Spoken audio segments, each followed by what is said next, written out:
parliament. No CDF, no parliament. No CDF, no parliament. No CDF, no parliament. No CDF, no parliament. No CDF, no parliament. Welcome, ladies and gentlemen. Thank you so much for your great support always. I'm so grateful for your continued support to this channel. Thank you so much, ladies and gentlemen. Na kuambia KIMEUMANA, vita dhidi ya wabunge Raila na William Ruto inainuka.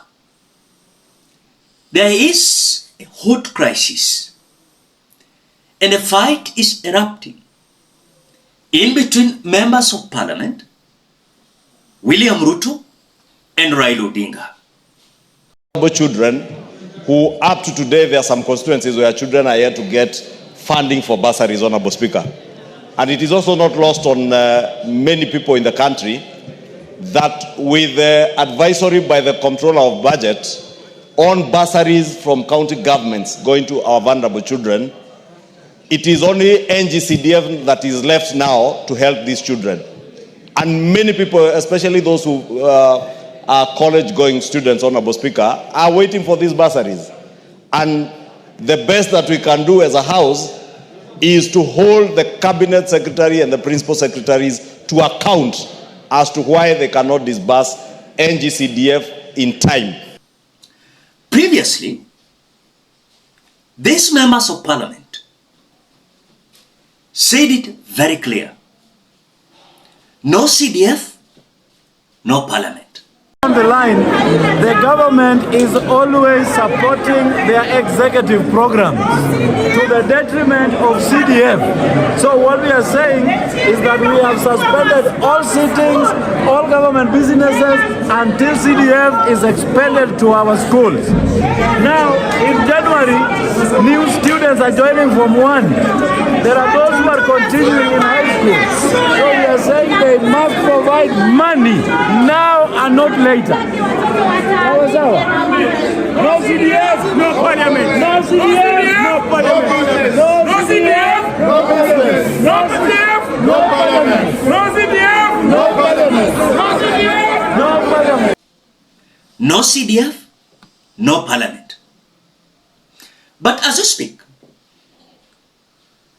kuna tufununu, Raila Odinga is now supporting the judgment that was released previously by our court that the CDF is unconstitutional and illegal. And as I was told the MPs, and they disagree. CDF, national government, give that CDF national government, but to the counties, not the MPs. Fuel levy. Members of Parliament, Your Excellency, have no business constructing roads. The role of a member of Parliament is clearly stated. Representation, legislation, and oversight. How do you oversight when you yourself are actually implementing?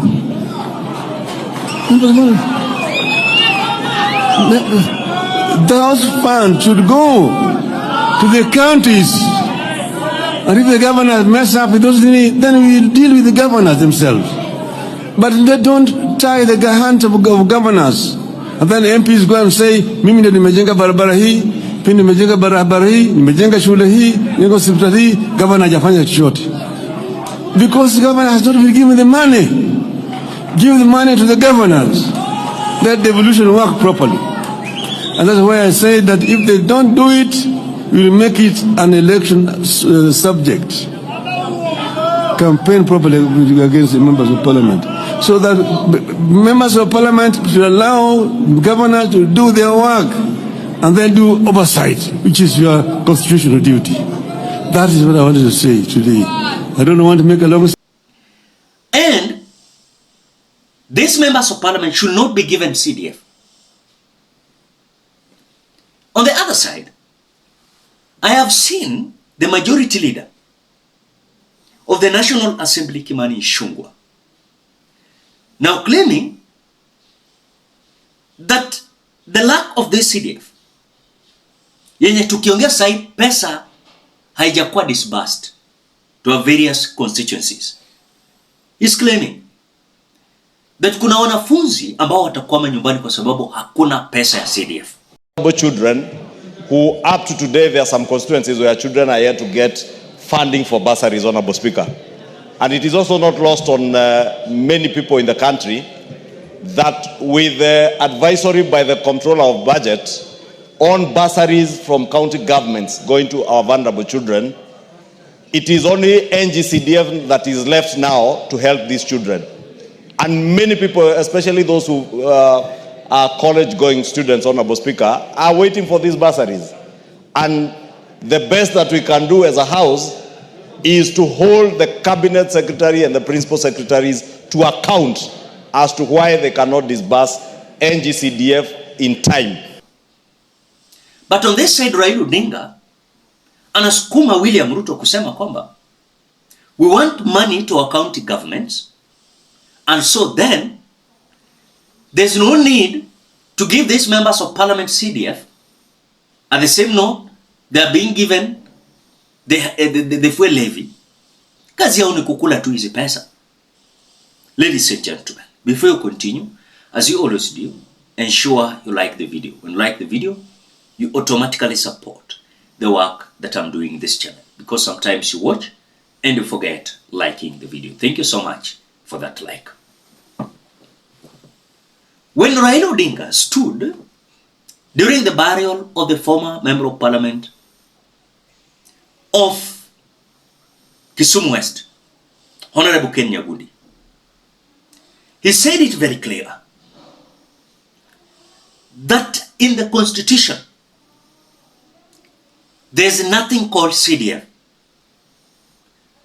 and the monies that are being given to these members of parliament is illegal. The duty of these members of parliament is to represent, oversight, and legislate. If they're being given money to build classes, roads, these members of parliament what oversight nani? Hao wenyewe. So there's a big problem yenye nainuka kati ya MPs Raila Odinga na William Ruto. Unakumbuka tukiambiwa earlier on, we have stalled projects under CDF, but pesa ilikuwa released. Hizi pesa zimeenda wapi? And that is why when Raila Odinga said, hawa watu wanakula CDF, they're eating them. Wanakula hizi pesa, wanapewa CDF na ifu levy. So Raila Odinga's fight yenye nainuka against these members of parliament is he doesn't want these members of parliament to be given CDF. He doesn't want these members of parliament to be given fuel levy. Hii pesa inatoka fuel levy kwa sababu kitu tu wanakula. But these members of parliament are defending themselves because they know what they benefit from this CDF and what they are benefiting from the so-called the fuel levy, money coming from fuel levy. Now, as if that is not enough, the former Speaker of the National Assembly and the former CS of Public Service, Justin Muturi, is now alleging that the CDF is unconstitutional and it is illegal. So hawa bunge wanafeel ni kama wanafinywa kwa ukuta, na mahali ambapo walikuwa nakulia hizi pesa, walikuwa nakula pesa ni hii CDF. So they're feeling like they're being sabotaged. Na kumbuka Raila aliwaambia, mkileta hii pusi na mchezo, mtaka kula CDF na fuel levy, tunaifunga, na mkileta nyenyenye tukutane 2027. Hii itakuwa agenda of your re-election. That's what Raila Odinga told these members of parliament. So they are so terrified and tremble, despite of them demanding the disbursement of the CDF. Things are not good, Kenyans. Vita inainuka kati ya MPs na the so-called broad-based government ya William Ruto, Raila Odinga. Na vita inainuka. You'll see it. You'll see it. Things are not good. And these 290 members of parliament are feeling like they are being sabotaged by the so-called the broad-based government. And so the CDF must not be stopped, despite of even being declared unconstitutional and illegal. So MPs wanafeel hapana, Raila na William Ruto wameanza kutusabotage. Ni vita inainuka, ile vita hujawahi ona. But as we as Kenyans, tunawatch vile wata handle this issue. Because I'm telling you, things are not good. These rebellious members of parliament, they're so illiterate, they're so useless, they don't have any sense. But again, watainuka to defend themselves. Hapo ndio utajua kunanga MP wa UDA, wa ODM, sijui wa ANC, sijui wapi. They will unite. As they say, no CDF, no parliament. What do you think? Drop your opinion at the comment section below. Otherwise, thank you so much because of your support. Please consider subscribing, liking, commenting, and sharing this video. Bye bye till you meet in another video.